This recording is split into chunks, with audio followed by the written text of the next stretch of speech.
The girl kissed the most powerful man at the party, not because she loved him, but because she needed everyone to know one thing: she was done being dragged around by her 4-year boyfriend. The man did not push her away. He only looked at her and said, "You chose this yourself." The next second, she walked back into the banquet with him. The jealous woman in the pink dress lost control. She accused the girl of clinging to another man and stealing attention. But this time, the girl did not lower her head. When that woman waved her drink in front of her, she warned her to stop. Everyone thought she would apologize. Instead, she turned around and left. Her family still wanted her to behave, and the woman in white reminded her not to disappoint her mother. But the girl understood that pleasing them would only make her cheaper. Late that night, the powerful man drove after her. She stood alone on the roadside, pretending she needed no help. He said he would send her home out of politeness. She refused, but soon she was so tired that she ended up on his back, telling him to put her down. He did not. He carried her away, as if protecting her had become his habit. Back home, her best friend said the man had gone through a lot of trouble for her, but the real problem was her old love. The boyfriend she dated for 4 years stood downstairs with flowers and a loudspeaker,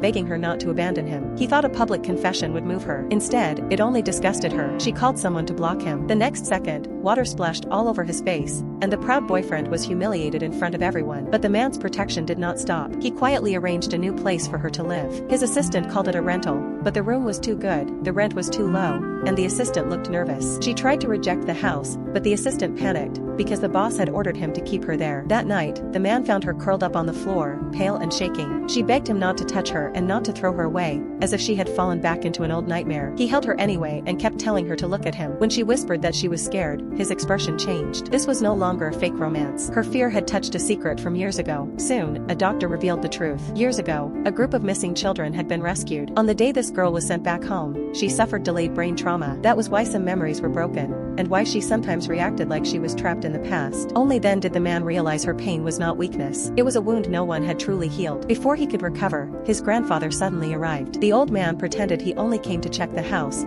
but the moment he saw the girl, his eyes changed. The man panicked and asked her to pretend to be his girlfriend. The girl refused, then made one condition. If she had to play along, he had to give her a place to stay. The old man was delighted. He kept asking her name, but when he heard she was from the Sue family, his face turned serious. He warned the others not to scare her, because the childhood accident was stronger than any relationship. The girl still had no idea why this family cared so much about her, but the old man had already picked up his phone, ready to call someone from her past, and the secret the man had been hiding was about to be exposed.